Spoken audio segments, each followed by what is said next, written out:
Hi, and welcome to the NewsGuard Academy.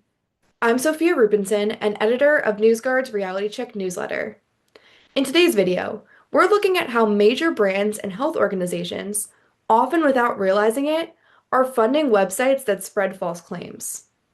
It's because of something called programmatic advertising, a little understood but critical component of how advertisements get placed in the digital age. The ads you see on a website are probably not the result of traditional negotiations between an ad agency and a media outlet, the kind where both sides agree to place a specific ad on a specific site, TV show, or newspaper. Instead, they are increasingly delivered by algorithms based on demographics and a person's browsing history, but without the advertiser necessarily knowing where their ads will land. This is a dramatic change from the days when advertisers knew exactly where an ad was going. This means that a trusted company or government agency can end up funding a misinformation site without ever intending to.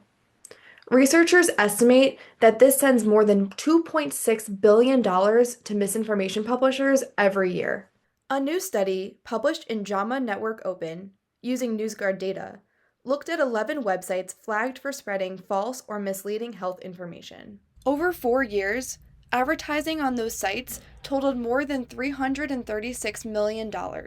Government organizations including the CDC and major pharmaceutical companies including Pfizer and Eli Lilly contributed more than hundreds of thousands of dollars.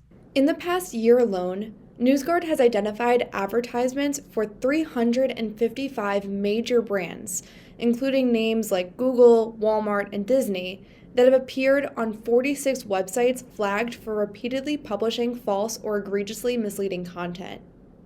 NewsGuard documented 1,696 individual ads next to articles specifically advancing provably false or egregiously misleading claims. Among them are ads for Pfizer and Journeys shoes on an article claiming that the US government created Lyme disease.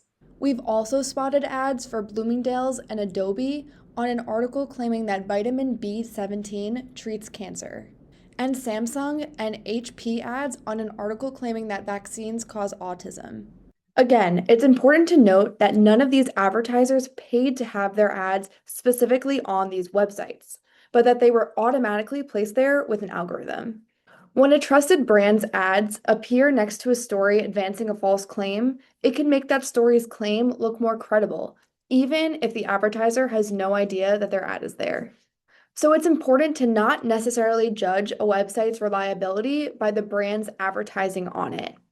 A familiar logo does not mean that the content next to it is trustworthy. When a health claim sounds alarming, check whether it's been reported by other outlets and by institutions that you trust. Thanks for watching the NewsGuard Academy, a video series about practical tips to spot falsehoods and verify information on your social media and newsfeed. To learn more about how to avoid falling victim to false claims, be sure to subscribe to NewsGuard's Reality Check newsletter at newsguardrealitycheck.com. See you in the next video.